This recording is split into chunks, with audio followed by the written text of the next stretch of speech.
The magic number is 2, ladies and gentlemen. We are closing in on a postseason berth. The job is not done. They still got work to do, but things are feeling pretty good right now. Hold your breath. Listen, I'm not singing until the fat lady sings herself. They got to lock this down here over the next few days, but you're feeling pretty good right now. Garrett Crochet putting an exclamation point on his season. An absolute fantastic first season with the Red Sox. One of the best in baseball all year. 8 innings of absolute domination from Garrett Crochet here tonight against a possible wild card opponent. I mean, listen, the Yankees, we'll go check out the standings. We'll see what's going on here in this chaotic American League. But it's very, very possible here the Yankees could end up winning that division. And this could end up being a possible preview for a wild card series next week. And if this is the way it's going to go, you got to be feeling pretty good here. Garrett Crochet making some history here tonight, finishing his season with 255 strikeouts. That is the 8th highest ever for a single season in Red Sox history. He becomes the 5th Red Sox pitcher ever to have at least 250 strikeouts in a season, joining some elite company: Pedro Martinez, Roger Clemens, Chris Sale, and Joe Wood. I mean, my goodness, this is what you were hoping for. I mean, and then some. You know what I mean? Obviously, we knew how good Crochet at that point. Obviously, you know, he was coming off his year with the White Sox, struggled in the second half last year, but we knew the talent level that he had, and you were just obviously hoping for an ace of the staff. But to get to where he's gotten to this year, it's phenomenal. I mean, it's more than you could ask for at this point. Well rested going into the postseason for a Game 1 start. He's going to have an extra day of rest here. He just showed us all that, you know, even though the numbers hadn't been as good on a little bit less of rest for Crochet this year, he showed you here tonight that he is A-OK. I mean, this is one of his best starts on the year, and he wasn't even striking out batters left and right.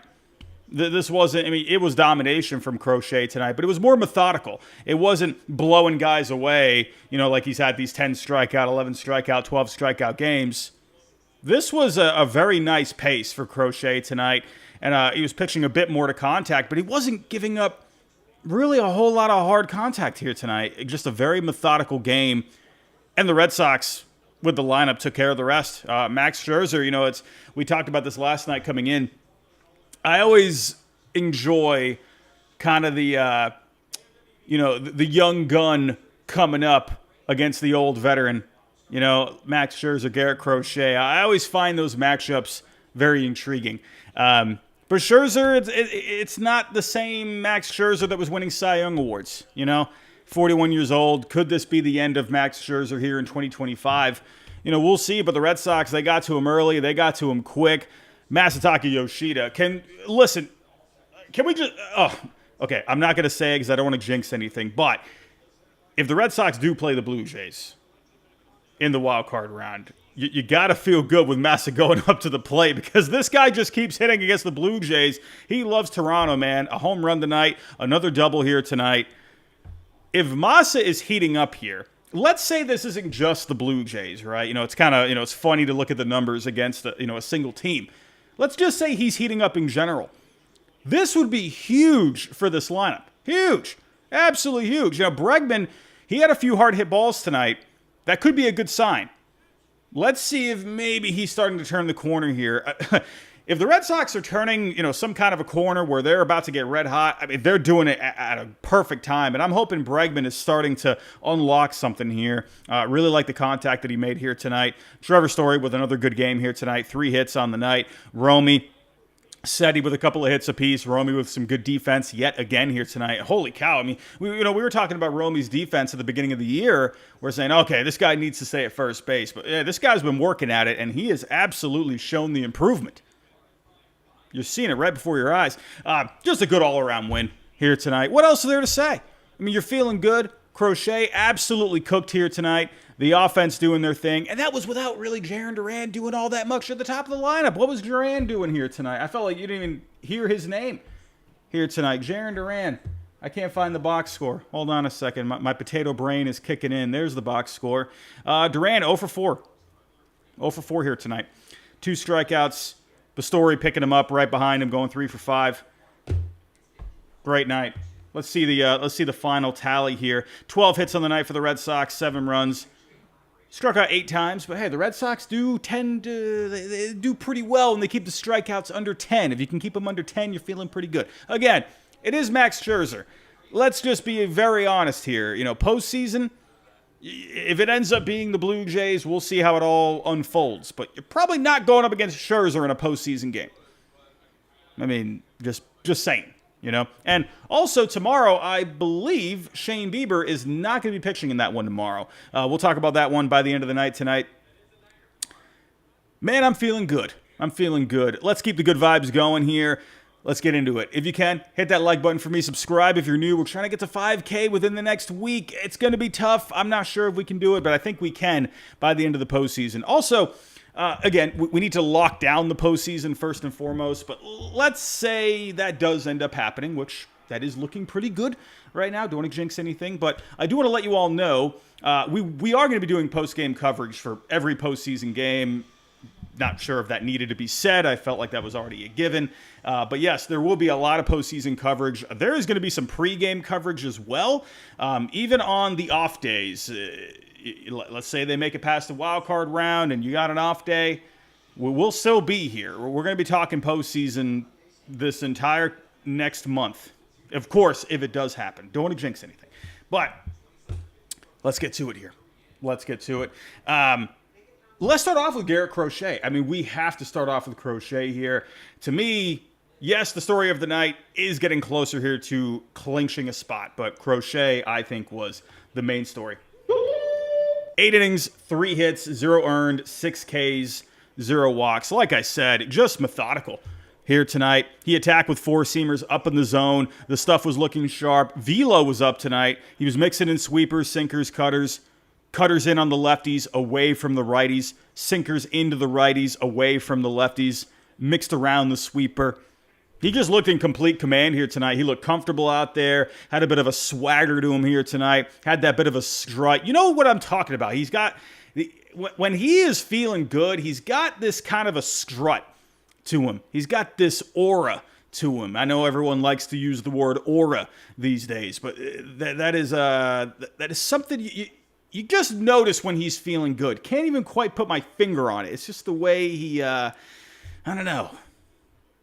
You can just tell he was feeling good here tonight. And again, getting back to the methodical part here. Only a 19% whiff rate tonight. Overall in the year, he's at a 30% whiff rate. So down about 10% here tonight. But he only gave up 4 hard hit balls. I mean, that, to me, the fact that he was giving up all this weak contact, 86.5 mile an hour average on the exit velo tonight against Crochet. Vegas couldn't do anything against him. Clement had a double in the first inning, but that was the only Toronto base runner to get past first base here tonight. After that, he shut him down completely. The next inning, Straw had the base hit, but then he got Springer in the double play.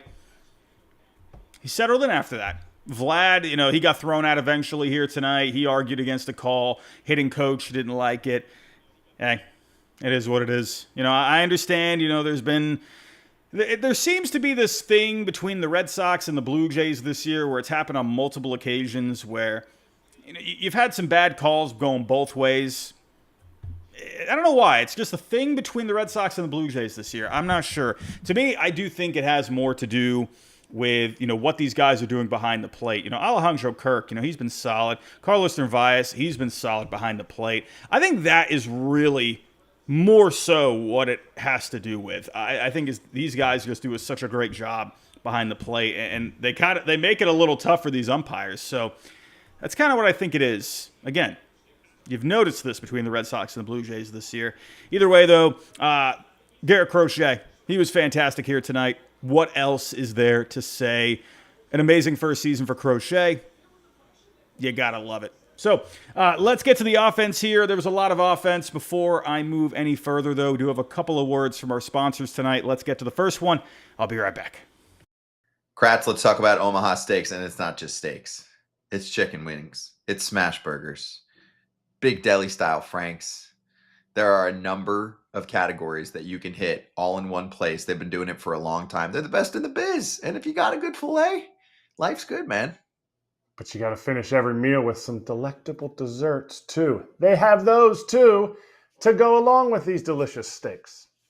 Apple caramel tarts on the list, among many other menu items to check out. Be the hero that orders Omaha Steaks and is the most popular person in your household. So get fired up for fall grilling with Omaha Steaks. Visit omahasteaks.com for 50% off site-wide during their Red Hot Sale event, and for an extra $35 off. Yeah, $35 off on top of that. Use promo code FOUL at checkout. That's 50% off at omahasteaks.com and an extra $35 off with promo code FOUL at checkout. See site for details. Alrighty, let's get to the offense, shall we? Let's take a look-see. Let's see what was happening here tonight. Like I said at the beginning of the show, they got off to the hot start. First inning, Story Bregman with the base hit. Massa with his second straight double, or second straight night with a double that made it 1-0. Romy with the base hit made it 3-0. Seti with the base hit after that. Low grounding out. Willier popping out, so you weren't able to keep it going there. Scherzer, he settled in a little bit after that, but the fifth inning came around. Massa, holy cow. The macho man just showing up against the Blue Jays left and right. He loves the Blue Jays. Massa going deep, home run. That was Massa's, let me double check here. I think that's his third home run of the year. Third home run of the year. Listen, anytime you can get a little bit of power from Massa, that is A-okay with me. I'm okay with any kind of pop you can get from Massa. I'm all for it. He's not going to be David Ortiz by any means, but if you can get a home run out of him, that sounds good to me. And then you blew it open in the eighth inning. Romy with the base hit, Seti with the walk, Carlos Narvaez with his 15th home run on the year. That made it 7-0. That was all the offense here for tonight. A good amount of it. You came up with the timely hits. You got off to the hot start. They worked Scherzer pretty well here tonight, and they got the big blow in the eighth inning to lock it in. Great night for the offense here tonight. And again, that was without Duran really doing all that much. But you basically had a backup leadoff hitter with Trevor Story in the 2 spot here tonight. You got to love it. Great night for the Red Sox here tonight. One other thing to point out, Tolley, he came in for the ninth. Again, Crochet went 8 innings, so that's also great. The fact that you got 8 from Crochet, Tolley coming in, getting a little bit of work there to mop-up role, giving up the home run there to IKF. I don't know, man. I'm starting to lean towards Tolley. If there is a postseason, again, I'm not in the business of jinxing things. If there is a postseason, I don't know if Tolley's going to be on that roster. I don't know, man. Right now, he's just giving up too much hard contact. He's giving up a lot of bombs. I don't know. Just I'm feeling a little iffy with Tolley on that postseason roster. We'll see. Let's see if they give him any more chances here over the next week. But you would have liked, again, he's got the stuff. He's got the velo. The secondaries, sure, they need to be improved a little bit. But I don't know. I just don't know if he has the pitch mix, especially for the postseason. If you're giving up a home run against IKF, I don't know what else to say. Anyway, let's move on here. Let's get to the standings, shall we? Let's get to the standings. It's getting interesting. We've been saying this for the last few nights here. Cleveland, wow. Cleveland, man. That is pretty crazy what they're doing. I'm thinking to myself here today, okay, the Tigers, they're looking bad. Skubal wasn't able to pick up the W last night. Best pitcher in baseball. Well, hold on a second. Garrett Crochet might have something to say. Skubal, my goodness, the guy's an absolute freak. But he couldn't even figure out Cleveland. And the Guardians getting another W here tonight. I believe that game did go final. Yeah, that went final. That's crazy. I'm looking at the standings right now. This is the first time I'm seeing the standings since just only a little bit ago. Cleveland in first place by 1 game. That's nuts. That is nuts, man. You think back to the Tigers in 2009. The Tigers, they also had a lead. I believe it was the Twins that came back in 2009. I think it was the Twinkies. It wasn't the Guardians, was it? No, it was the Twins, I believe. They blew it then too. Again, that was a while ago, but that's just crazy. The Tigers have lost 8 straight. And the Guardians are in sole possession of first place, man. My goodness. But if that is the way it's going to end up being, and if again, we talked about this yesterday, if there is a tie between the Red Sox and the Tigers, because you got 3 games coming up here. Those are big games, especially now. I mean, the Tigers, they're not done by any means. You still got one more game against Cleveland tomorrow. So if they could figure that out and they get the win, they'll be tied back up for the division. So, nothing is set in stone as of right now. But if the Tigers end up losing that game tomorrow and they're 2 behind Cleveland, and we also got to pay attention to the Astros here, right? They're playing the A's. They got a late one. I believe that one just started. It's going into the bottom of the first. So if the Astros win here tonight, they're going to be tied for that 3rd wild card. So tomorrow is going to be massive. We're going to have a lot to talk about here tomorrow. Going for the sweep. We'll get into that game here in a second, but sorry if I sound like I'm like thinking on the fly here because I'm only just seeing the standings. This is the first time I'm pulling it up here. So I'm giving you a bit of a raw reaction right now. Really, you got to just wait for tomorrow. We could sit here and talk about all these different possibilities, but the one thing I do know, the Red Sox are 2 games up on the Tigers as we speak, but if the Tigers end up finishing tied, well, they're going to have that tiebreaker because they swept the Red Sox earlier in the year, and or they've won the season series. So that's the one thing I'm thinking about here. And, also, it's kind of hard to see this happening, but it could possibly. Obviously, if the Red Sox can find a way to sweep that one here tomorrow, they'll be 2 behind the Blue Jays for that first wild card. If the Yankees are staying in first place the rest of the way, and it's going to be Blue Jays, Red Sox, and if they can sweep tomorrow, they'll be 2 behind. And then you have that final series. Again, who are the Blue Jays playing in that final series? So let's pull that up. I have not looked at that. They're playing the Rays. So, if the Rays, if they could help us out a little bit, there is a scenario where the Red Sox could finish with the first wild card. That's going to be tough. It's going to be tough, of course. But a lot can happen here over the final 4 games of the year. 4 more games. Can you believe that we've been doing this every single night this entire year? We got 4 more games left. How crazy is that, man? Time flies. Anyway, I can keep rambling about all these different scenarios.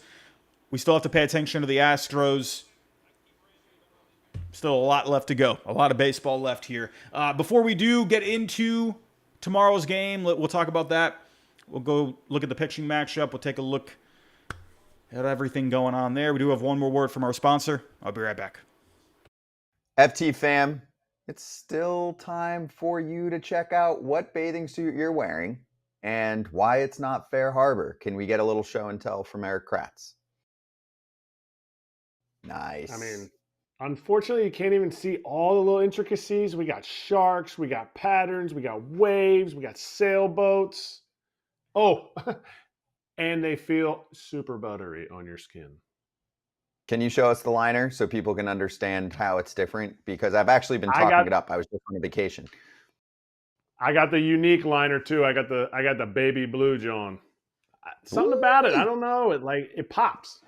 Head to fairharborclothing.com/foul20 and use code foul20, foul20 for 20% off your order. Once again, that's fair, HARBOR clothing.com/foul20 for 20% off. Make sure you use that promo code foul20 so they know FT sent you.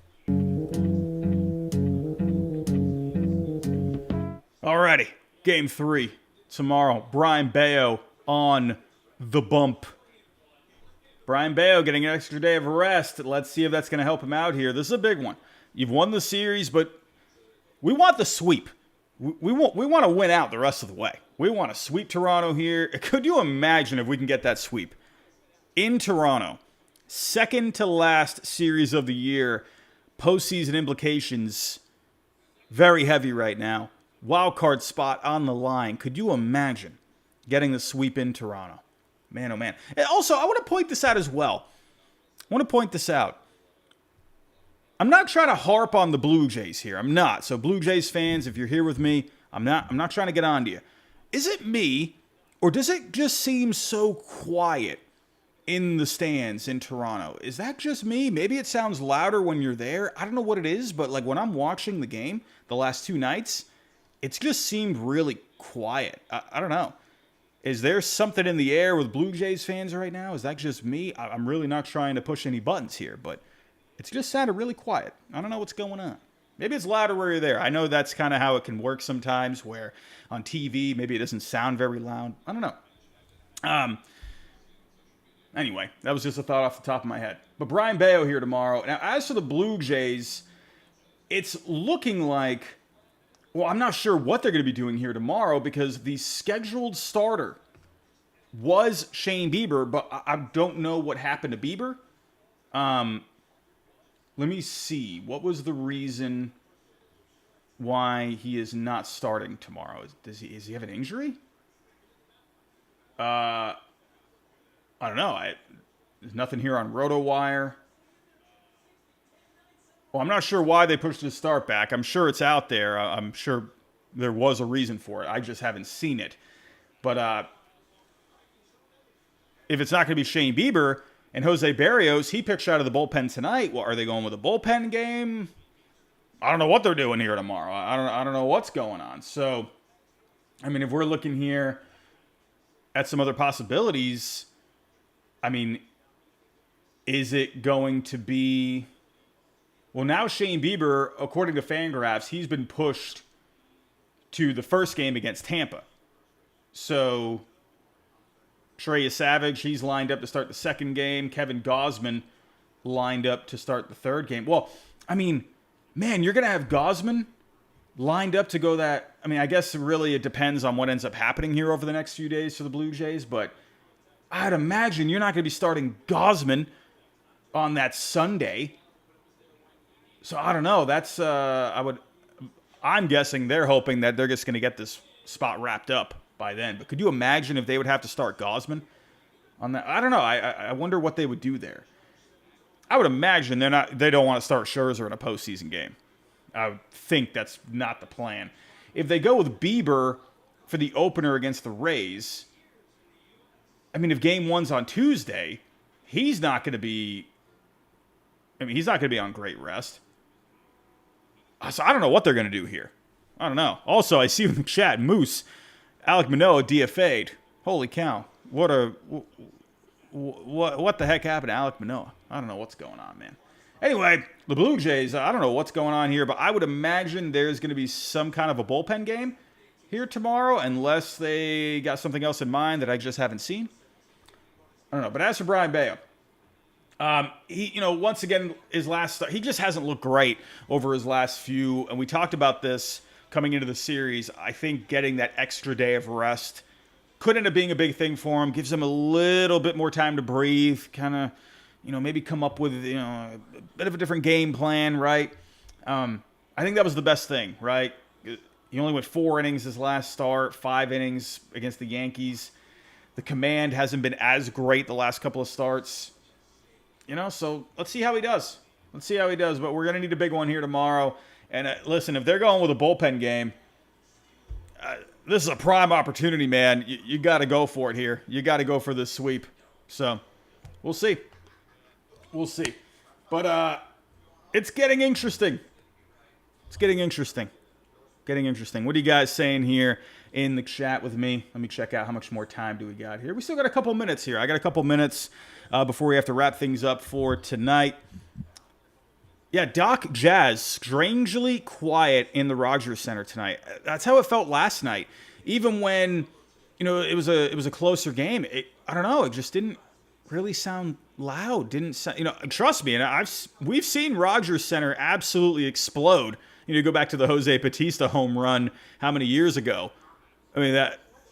Of course, obviously, I'm not a Blue Jays fan, but that's still, my goodness, when you see a crowd react the way they did to that home run, the roof almost came off the place. I always enjoy watching stuff like that. And I don't know, I would think you're getting closer to the postseason here. I don't know, man, where's that energy? That's just me. Moose, is Roman coming back? I don't think so. I think they talked about Roman here in the last day or two. He is pain-free, but he's only just starting to ramp up the baseball activities. I mean, again, we've seen the comment from Alex Cora where he said, hey, American League Championship Series, be ready for that. I mean, if he's pain-free now, it's gonna, again, obliques are tricky, man. You don't want to mess with those. So it's September 24th. When would the ALCS start? MLB postseason dates. Let's see the schedule for the postseason. So the championship series, those start up on Sunday, October 12th. So, I mean, you got a good almost like 3 weeks until then. So October 12th, you got about 2.5 weeks. Yeah, about 2.5 weeks until then. So if he's only just starting to ramp it up a little bit, it's going to be close. We'll see. Again, I don't think they're going to want to rush him. I don't think they're going to want to take any chances because obviously he's the future. So, but if they could get Roman back, if they could make that deep of a run and they get him back, oh boy, that is going to be absolutely wonderful. But listen, we got to get there first. I mean, we're still trying to clinch a spot here. Let's not get ahead of ourselves here. But Max, if we can clinch a berth tomorrow, throw Tolley 9 innings on Friday. Absolutely, please. Listen, I mean, if seeding is still a possibility for everything here, if they could still somehow get that 4th seed, I'm all about it. But everybody, I'm going to wrap it up right there. That is all we got here for tonight. Crochet looked amazing. A historic night for Garrett Crochet here tonight. Offense looked great. Feels like things are starting to round into form, but you got to get that sweep tomorrow. We'll be back here tomorrow night to talk about that. If you can on the way out, hit that like button, subscribe if you're new, and I'll see you tomorrow night.